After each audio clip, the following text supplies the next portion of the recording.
No, we're getting personal over there with that. No, sir. Let's stick to the premises that's there. Let's not make personal comments over there. But sir, please continue. In public domain, everything it is available in public domain.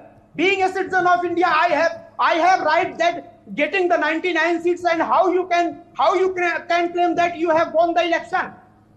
Any primary school student can tell that what is the difference between 99 and 246. Anybody can claim 240 is more or 99 is more, or 230 or 220 seat. Which one is higher? Which one is the greater than as per the number value system? Any journalist, any leader, anybody, any anchor can claim 99 is higher than the 240. Basic primary class 1 education. What the Rahul Gandhi perhaps he is not having, and it is required that he must have to go to the primary school in Saraswati Vidya Mandir.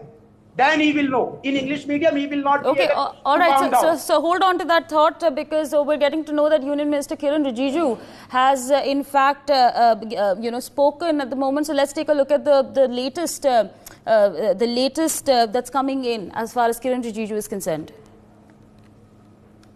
Congress Party to give it a thought again and not to contest on the Speaker's post. We have the numbers. But it's not a question of numbers. The Speaker has to run the House impartially. So in this context, it's better for all of us to elect the Speaker unanimously. So I think we still have time, and we will make one more appeal to the Congress Party. But if we are pushed into the election, we are prepared.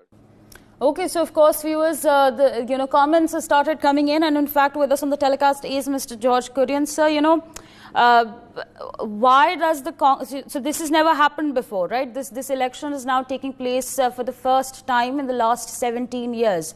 Why does the Congress then feel that this is necessary to happen? And considering the fact that there are so many more bills that are there in the fray, and sort of there's been